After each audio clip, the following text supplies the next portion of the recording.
ومدعشر بالقحطلين تحشرفت خراشتاه فخر كالقرب واعتلي.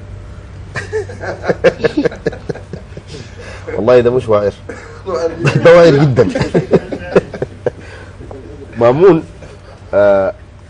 أحد الوزراء في الشطرنج، لعبة الشطرنج، يقال وهذه أسطورة إنه اكتشف أحد الوزراء، حب الملك إنه يكافئ هذا الوزير اللي علمه لعبة الشطرنج.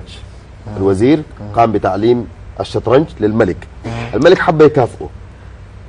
الوزير قال له تضاعف لي عدد، الملك قال للوزير عدد الحبات. الوزير قال للملك الملك تضاعف عدد الحبات. هم 64. الملك المسألة شافها إنها مسألة بسيطة ومسألة سهلة، واستخف بالطلب بتاع الوزير في إنه كيف يطلب إنه يضاعفوا له حبة القمح مضاعفات، اللي هو ده ما يعرف بالأس في الرياضيات، أو مرفوع للقوة كذا، وهم 64 مربع.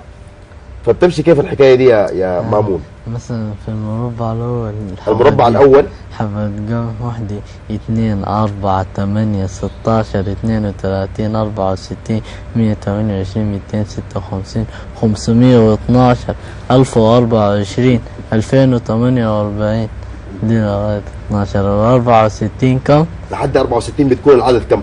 18446 تريليون و744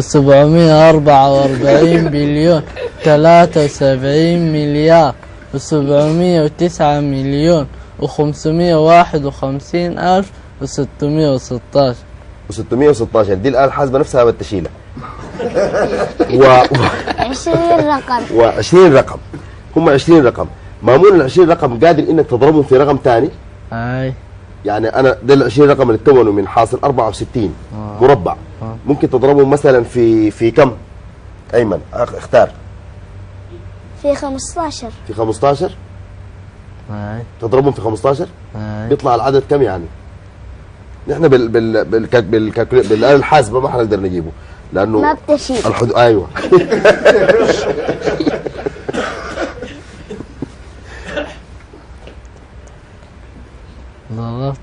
ضربتها انتهيت منها؟ كم طلعت؟ 227272 تريليون و512 بليون و456 مليار و312 مليون و158 ألف و412. ما شاء الله. احنا ما حنقدر نقول اي حاجه. محمود الراجل ده الا تجازيه باغنيه.